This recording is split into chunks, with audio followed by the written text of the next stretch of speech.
All I'm saying is I have my suspicions as to whether or not this convenient 3:30 cutoff window, I have my suspicions that this convenient 3:30 cutoff window may have not actually been the time they saw Nolan. They may have saw Nolan closer to the time he lost his life. Now stay with me, Art. I want to back up for a minute. And I want to say this to Brother Elmore, Nolan's stepfather. And I want to say this to Coach Tracy, who I believe was one of Nolan's coaches. Brother Elmore, the stepfather, and Coach Tracy, the coach, both said on national television, Art, that they don't think race played a role in this at all. Elmore, Tracy, two dark-skinned black men in Mississippi, and both of them said on national television, I don't think race had anything to do with this case. I am disappointed in Brother Elmore. I am disappointed in Coach Tracy. How dare you help these young people avoid the Matthew Shepard and James Byrd Jr. federal hate crimes law, Art? By you saying you don't think this had anything to do with race, Brother Elmore and Coach Tracy, you are helping these white folks avoid federal hate crimes charges. And let me tell you why this is important, Art. Let me tell you why this is important. Under the federal hate crimes law, Matthew Shepard, James Byrd, signed by Barack Obama, 2009. Under the Federal Hate Crimes Act, Art, you can go to jail for life. You can go to jail for life under the Federal Hate Crimes law. So if you can go to jail for life under the Federal Hate Crimes Act, Art, why is Nolan's stepfather and coach telling white folks they don't think it had anything to do with race? I still love my brother Elmore. I still love my brother Coach Tracy. But would y'all please watch what comes out of your mouth during this investigation? Because you are undermining justice for Nolan. I hope you're listening, Brother Elmore, and I hope you're listening, Coach Tracy. You are undermining justice for Nolan by saying you don't think race had anything to do with it. How in the hell do you know? How do you know if race had anything to do with it? How well do you know these young people? It was 30 of them, Art. It was damn near 30 white youth spread across 3 boats. How many of them did Elmore know? How many of them did Coach Tracy know? So how are you going to go on TV and say, I don't think it had anything to do with race? Why are you helping them avoid accountability for what they may have done? I don't know if they did it, Art. You don't know if they did it. They don't know if they did it. And they definitely don't know if it was motivated by race. What they should have said, Art, is what Javon said. And that's why I like the young brother Javon.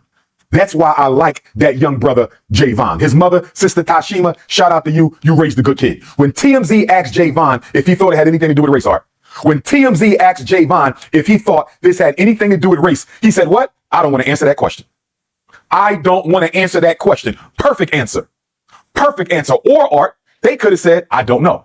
Nolan's stepfather could have said, I don't know if it had anything to do with race. Coach Tracy should have said, I don't know if it had anything to do with race. But to say you don't think it had to do with race when he was the only black boy across 3 ships? Are you out of your mind? Why would you say that and help them avoid the Federal Hate Crimes Act? Javon gave a better answer than those 2 black men. Javon, a child, gave a better answer than those 2 black men, Art, when he said, I don't want to answer the question. And shout out to Javon, Art. He's intelligent. You know why?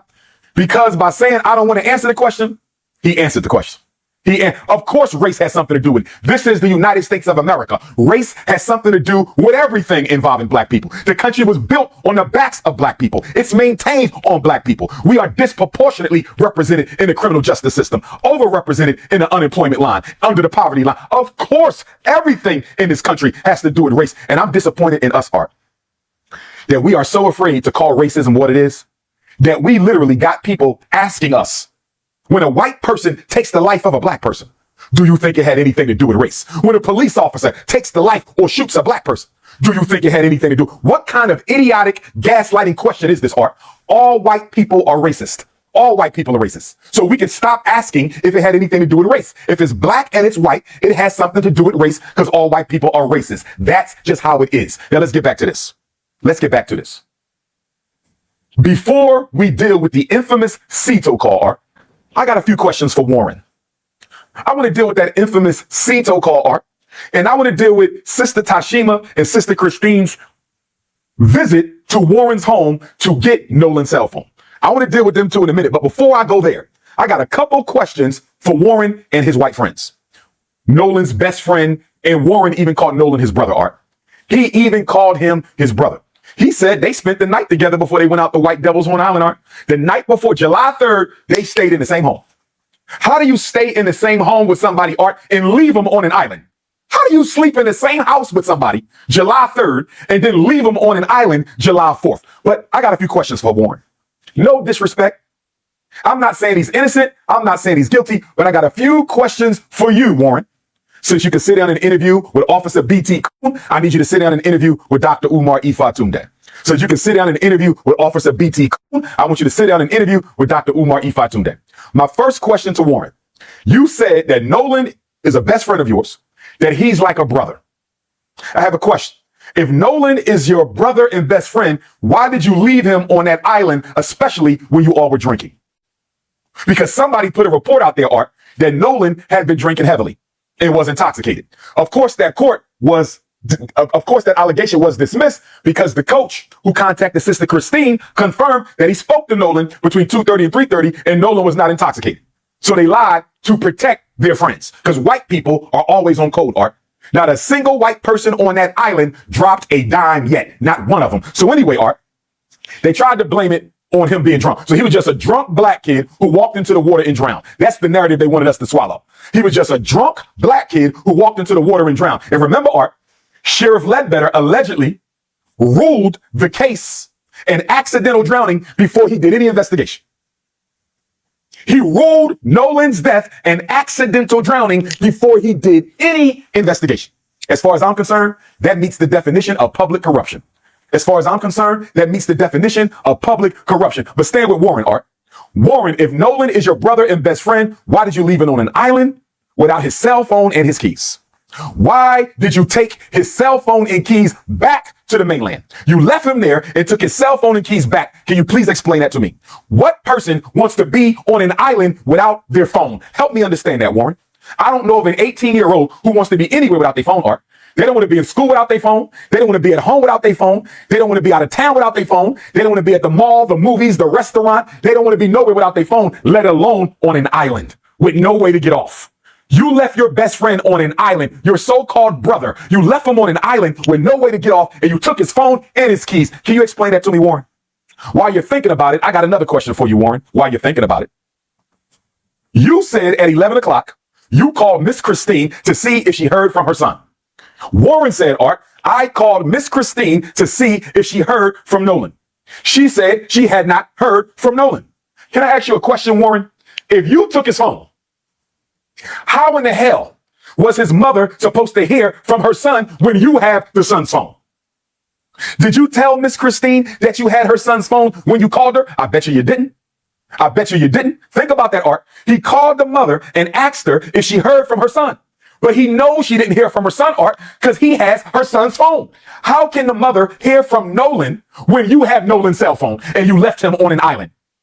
Talk about the autopsy, Art. Let's talk about the autopsy. So the Mississippi State Medical Examiner, they do their autopsy July 7th, right? July 7th.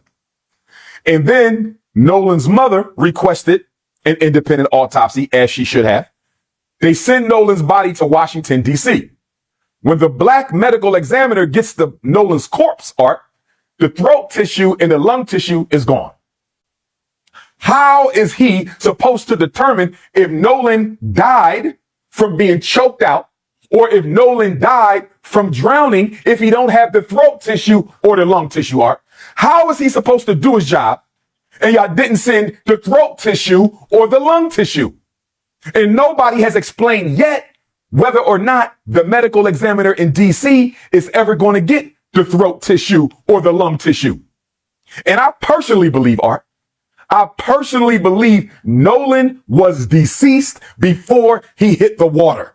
I believe Nolan was deceased before he hit the water. And the reason they held on to the throat tissue and the reason they held on to the lung tissue is they didn't want nobody to know that Nolan was murdered before he hit that water. Just like Emmett Till was murdered before he hit that water. Just like Dr. King's brother, A.D. King, was murdered before he hit that water. Remember, Art, when Dr. King's brother was murdered, Reverend A.D. King, they found him in a swimming pool. They ruled it a drowning. And then one of the paramedics said, what, Art? One of the paramedics who took Dr. King's brother out the pool, Art, said he didn't have no water in his lungs. The paramedic said he didn't have no water in his lungs, Art. And plus A.D. King, just like Nolan, A.D. King, just like Nolan, was a great swimmer, Art. Was a great swimmer. They kept them lungs, I believe. They kept the lungs, Art, because they knew that those lungs would have provided evidence of the fact that Nolan may have been deceased before he hit that water. They kept the throat because it may have shown some trauma that Nolan may have gotten choked out. And then you got the red substance around the back of the head that the DC medical examiner discussed. We don't know if Nolan got hit in the back of the head. We don't know if the blood simply drained to the back of the head. But here's the thing, Art. They say Nolan was found face down in the water. Nolan was found face down in the water, Art. Not only that, Nolan was transported face down to Washington, D.C. So guess what, Art? I have my doubts as to whether or not the red, which is probably blood in the back of the head, the subcutaneous red area, Art, I don't think that has anything to do with the blood draining to the back. You want to know why? Because he was found floating on his face and he was sent to Washington, D.C. on his face. So the blood couldn't have went backwards, Art. I believe Nolan got hit in the back of the head, and it was that hit that cost him his life. The boat touched Horn Island at 11:14 a.m. For the next few hours, Nolan Wells was alive, visible, and moving among roughly 300 people on that beach. What happened in the hours that followed is where every account in this case begins to pull in a different direction. Here is what is confirmed. A coach, whose name has not been publicly released, contacted Christine Wells-Wonsley after the fact and told her he had a direct conversation with Nolan on the island between 2:30 and 3:30 p.m. He told Christine that Nolan was not intoxicated during that conversation. That detail matters because an early document circulating among search crews had suggested Nolan had been drinking heavily. This coach's account directly contradicts that narrative, and it came from someone who spoke to Nolan face-to-face during that exact window. Traces Tin Shepard also saw Nolan during the afternoon. Traces Tin was on the island that day and has confirmed this publicly. He is also the person identified as the individual heard yelling in connection with a separate incident involving another boat during the afternoon. Traces Tin has not disputed that identification. The nature of that incident has not been fully detailed in public reporting, but it placed him away from Nolan at some point during the afternoon hours. Katie McCormick was also on the island. She spoke with Nolan. Her sister confirmed publicly that the conversation was brief. Here is the critical point. The group later told investigators that Nolan had specifically said he was staying behind on the island to continue talking to Katie, and that he would find his own way home. Katie McCormick's family directly contradicted that account. They stated she never confirmed that version of events. Her family also confirmed she cooperated fully with investigators. Warren Hudson told podcaster Brandon Tatum he last saw Nolan at approximately 3 p.m. He also claimed that someone he spoke to personally said they saw Nolan still on the island as late as 6 p.m. That second claim has not been independently verified by any source on the public record. Ben Crump, during a press conference, referenced a video that he said appeared to show Nolan on the island. Crump stated the audio included Nolan's voice. The words he cited were "Give me my phone." That video has not been officially authenticated by investigators on the record as of this episode. Javon, a friend of Nolan's who was not on the same boat, placed his last sighting of Nolan in the mid-afternoon in a statement to TMZ. He also stated publicly that police had not spoken to him during the initial investigation period. That claim drew significant public attention and has not been officially addressed on the record by the sheriff's office. Between approximately 3 p.m. and the moment that boat left Horn Island, there is no independently corroborated account that places Nolan with a confirmed witness who can verify both his location and his condition. Every account stops just before that window closes. That gap is not a detail. It is the center of this entire case. At approximately 4 p.m. on July 4th, a call went out to Sea Tow, a private marine towing and assistance company operating along the Mississippi Gulf Coast. The confirmed caller was Wyatt Pyron. That call is now one of the most scrutinized pieces of evidence in this entire case. The recording was released publicly and reported on by WLOX and CNN. On it, Pyron reported that the boat's bilge pump had stopped working and that the vessel was taking on water at the west tip of Horn Island. The Sea Tow dispatcher relayed the situation to the company's captain, describing it as a group of kids on Horn Island with, in her words, a lot going on in the background. Several things about that call stand out in the public record. When the dispatcher offered to contact the Coast Guard, Pyron declined. When she asked how many people were on the boat, Pyron answered like 7. That boat had left the mainland that morning with 8 people aboard, including Nolan Wells. Nolan was not on the boat when it eventually departed Horn Island. but at the time of this call, the boat had not yet left. The dispatcher also noted to the captain that the caller appeared unsure of the water depth, offering inconsistent figures when pressed. Ultimately, a friend on a nearby boat saw the situation and handled the tow privately. Sea Tow never dispatched a vessel. GPS data from Mi-4088BU confirms the boat began moving away from Horn Island at 4:31 p.m.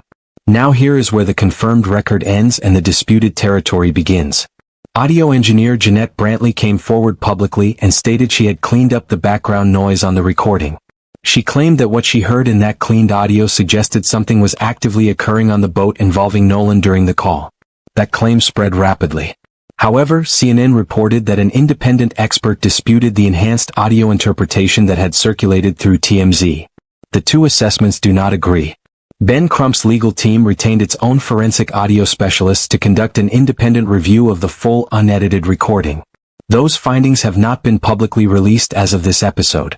What the call confirms is this. The boat was at Horn Island around 4 p.m., Nolan Wells was not on it when it left 31 minutes later, and the person on that call could not give a straight answer about how many people were aboard a boat that had carried the same group all day. What the background audio means is still under active forensic review. Both facts belong in this record. At 4:31 p.m., Mi-4088BU pulled away from Horn Island. Nolan Wells was not on it. His phone was. His keys were. The group that had spent the day on that island with him returned to the mainland and gathered at a friend's location. At some point during that evening, Warren Hudson called Christine Wells-Wonsley.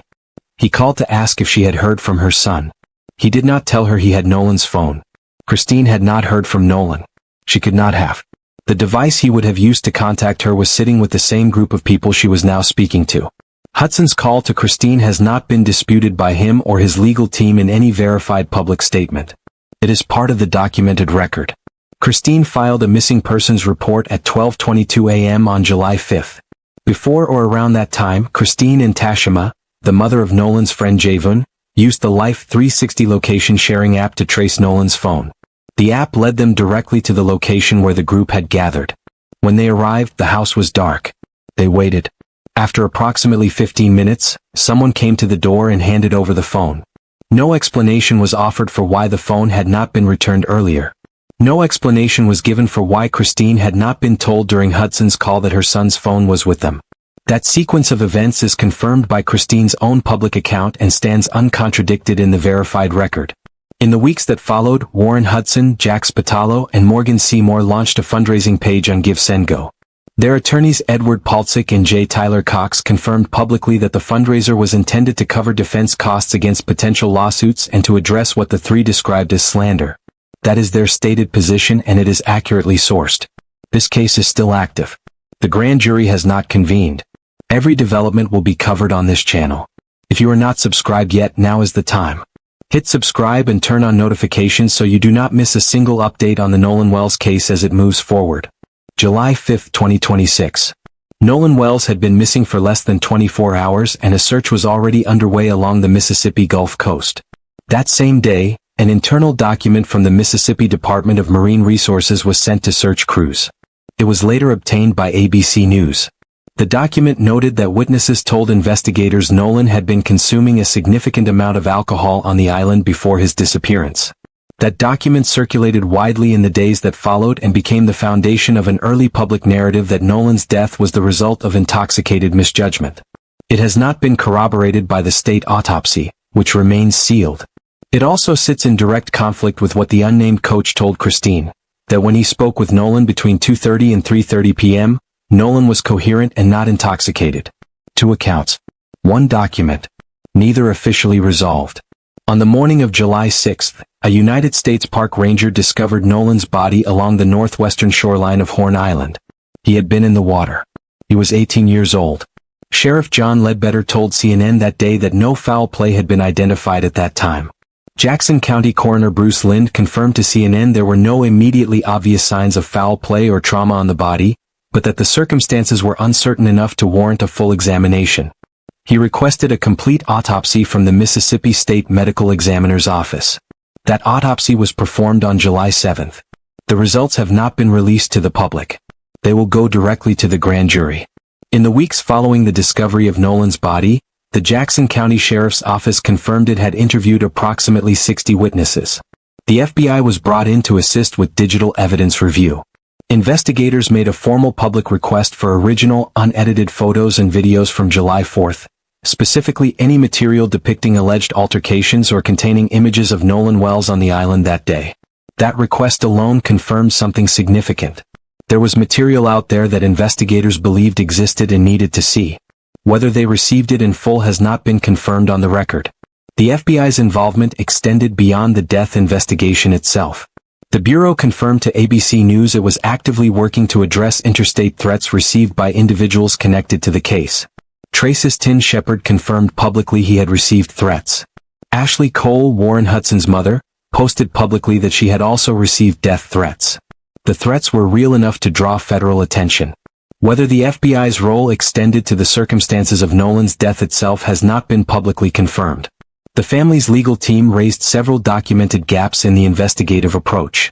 The boat was not immediately preserved as a potential crime scene and was returned to its owner. The other boats present at Horn Island that day were not brought into the formal investigation.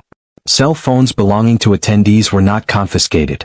And social media accounts connected to individuals present on the island were deleted or deactivated before they could be formally preserved. These are not allegations. They are documented absences in the investigative record that Ben Crump's team identified and stated publicly. Jackson County NAACP President Curly Clark issued a public statement in connection with the case. Christopher Wells Sr., Nolan's grandfather, posted publicly condemning the spread of rumors and misinformation that had attached itself to his grandson's name. On August 7th, Warren Hudson and Jack Spatalo returned to Horn Island accompanied by their attorneys Edward Paltzik and J. Tyler Cox. They stated their purpose was to examine the layout and dynamics of the island. A photograph of Paltzik standing beside Hudson on the Horn Island shoreline was provided directly to CNN. District Attorney Angel Myers McIlrath confirmed that all investigative findings would go to the grand jury before any public release, describing it as standard procedure in her office.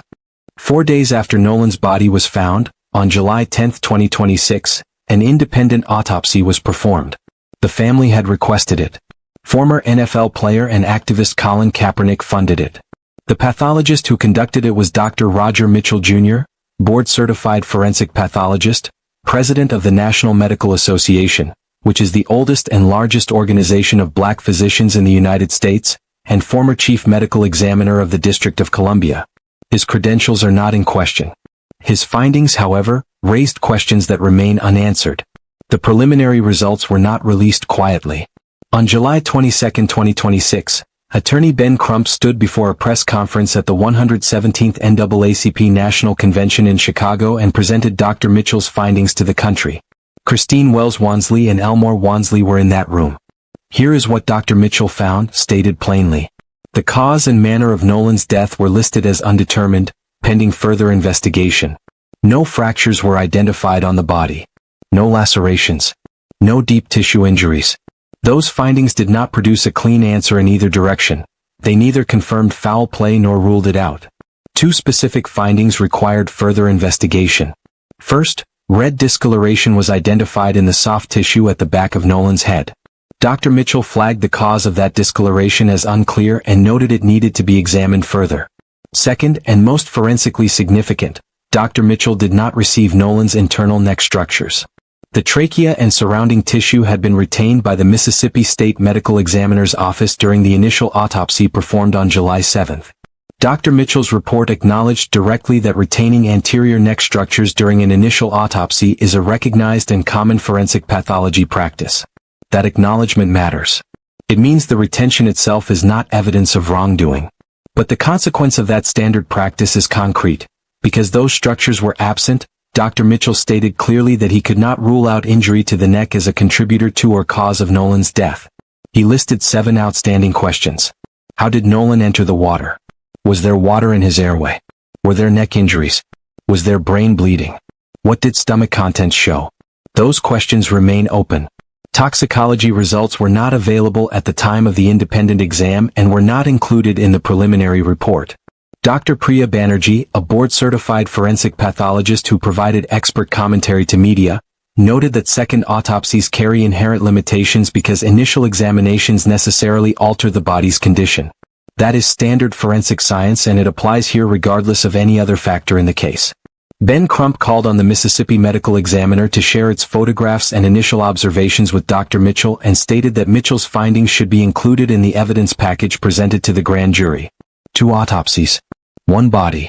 No definitive answer. While investigators worked and the family waited, the internet did not. A fabricated toxicology report began circulating online, presenting itself as an official finding in Nolan's case. It spread far enough and fast enough that the state of Mississippi was forced to issue a public denunciation. AI-generated videos depicting Nolan's family appeared across multiple platforms. Christine Wells-Wonsley identified them herself and began flagging them directly. False complaints were filed against Christine's nursing license, forcing her to appear before the Mississippi Nursing Board to defend her professional credentials while she was still in the middle of grieving her son. Christopher Wells Sr. posted publicly condemning the misinformation. Jackson County NAACP President Curly Clark echoed that condemnation in his own public statement. The support that came from outside Mississippi stood in contrast to all of it. Tyler Perry, Terrell Owens, and Colin Kaepernick contributed toward funeral costs, autopsy costs, and the growing reward fund for information leading to an arrest. On July 20th, Nolan's funeral was held at Center Point Church in Ocean Springs. Hundreds of people attended. During the eulogy, Reverend Al Sharpton announced a $50,000 contribution from his organization, the National Action Network, toward the reward fund. The total reward reached $175,000 as of the latest confirmed reporting. One voice stayed out of it longer than most. Dr. Umar Johnson, a psychologist and public activist, did not speak publicly about the case for more than a month. His stated reason was straightforward. He had watched how Ferguson and Baltimore were handled by outside commentators rushing in for attention, and he refused to be part of that pattern. When he finally did speak, he delivered a detailed hour-long analysis of the gaps in this investigation. That is where this documentary goes next. Dr. Umar Johnson waited over a month before speaking. When he did, he sat down for a long-form interview with a host identified as Art and spent more than an hour working through this case point by point. He was direct. He was detailed. And separating what he said into what the record supports, what remains disputed, and what is his personal interpretation is exactly what this channel is here to do. Here is what Dr. Umar raised that aligns with the confirmed public record. Nolan's phone and keys were taken back to the mainland without him. Warren Hudson called Christine that night without disclosing he had her son's phone. The boat was not preserved as a potential crime scene and was returned to its owner. The other boats present at Horn Island that day were not included in the formal investigation. The sea tow caller gave an imprecise answer when asked directly how many people were on board. The independent autopsy could not rule out injury to the neck as a cause of death. The state's autopsy findings remain sealed. Those points are grounded in the verified record. Here is what remains disputed or unconfirmed. Jeanette Brantley's interpretation of the cleaned-up sea tow background audio was disputed by an independent expert per CNN's reporting. Ben Crump's own forensic audio team has not yet released its findings. The assertion that neck tissue was deliberately withheld rather than retained as standard forensic practice is not supported by the record. Dr. Mitchell himself acknowledged retention is common procedure. Here is what belongs to Dr. Umar's personal analysis. His theory that Nolan was deceased before he entered the water. His reading of the like 7 answer on the sea tow call as evidence that the caller was uncertain whether Nolan was still alive at that moment. His interpretation that the witness timeline around 3:30 p.m. may have been coordinated to place everyone outside the window of a potential crime. His belief that the body may have been held and disposed of after the fact rather than immediately. These are his stated positions. They are not confirmed by the investigative record. They are also not dismissed here, because a complete investigation should be able to answer them. His argument for federal jurisdiction stands on factual ground. Horn Island is federal land. The federal hate crime statute is a real law. The Emmett Till Anti-Lynching Act is a real law. Whether either applies to this case is a determination that belongs to federal prosecutors, not to public commentators. His public criticism of Ben Crump and Al Sharpton for not escalating to street-level activism sooner, and his criticism of Elmore Wansley and Coach Tracy for stating publicly they did not believe race played a role, are his stated positions on the strategy around this case. They are part of the public record and are presented here as exactly that. To understand why this case landed the way it did, you have to understand where it happened. In September 2025, 21-year-old Trey Reed was found on the Delta State University campus in Cleveland, Mississippi. The The state ruled it a suicide. His family commissioned an independent examination. Those findings have not been publicly confirmed at the time of this episode. Weeks before this documentary was completed, 29-year-old Tasia Fortune was found in Jackson, Mississippi. The cause of her death remains undetermined. Confirmed details are limited. Then there is the longer record. Emmett Till, 14 years old, pulled from the Tallahatchie River in 1955. His killers were acquitted in just over an hour. His mother, Mamie Till Mobley, refused to close the casket. Medgar Evers, Fannie Lou Hamer, Ida B. Wells, James Chaney, Andrew Goodman, and Michael Schwerner, murdered in Philadelphia, Mississippi in 1964 and located only after an undercover FBI agent came forward. The distrust surrounding this case is not manufactured. It has a paper trail that runs back decades. As of this episode, this is where the Nolan Wells case stands. The Mississippi State Medical Examiner has completed the official autopsy. The findings are sealed and will not be released to the public. They go directly to the grand jury. District Attorney Angel Myers McIlrath has confirmed this is standard procedure in her office. No charges have been filed. No one has been arrested. No one has been publicly cleared. Ben Crump's legal team is actively pursuing 3 parallel tracks. Forensic audio specialists are reviewing the complete, unedited CTO recording. Ocean engineering experts are examining how and when Nolan's body came to rest at the northwestern tip of Horn Island. And Crump continues pushing for Dr. Roger Mitchell's independent autopsy findings to be included in the evidence package presented to the grand jury. The FBI's confirmed involvement covers digital evidence review and the investigation into interstate threats. Whether the Bureau has a broader role in examining the circumstances of Nolan's death has not been confirmed publicly.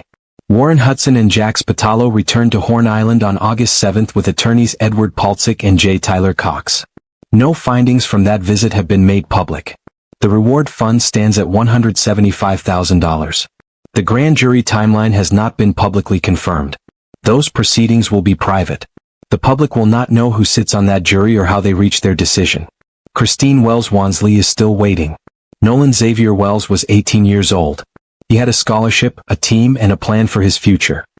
He went to Horn Island on July 4, 2026 with people he trusted, and he did not come home. 2 autopsies have been performed by qualified pathologists. Neither produced a definitive answer. A sealed report sits in a government office. A grand jury will review evidence the public cannot access. And his mother, Christine Wells-Wonsley, is still waiting for answers that should have come weeks ago. This case is not closed. This file is not solved. If you want to be informed the moment anything changes in this case, subscribe to Unsolved Files right now and hit the bell. Every update on Nolan Wells comes directly to you. Drop a comment below and tell us where in the world you are watching from. This case has reached every corner of the globe and every voice matters. Share this video. The more people who know what questions are still unanswered, the harder those questions become to ignore.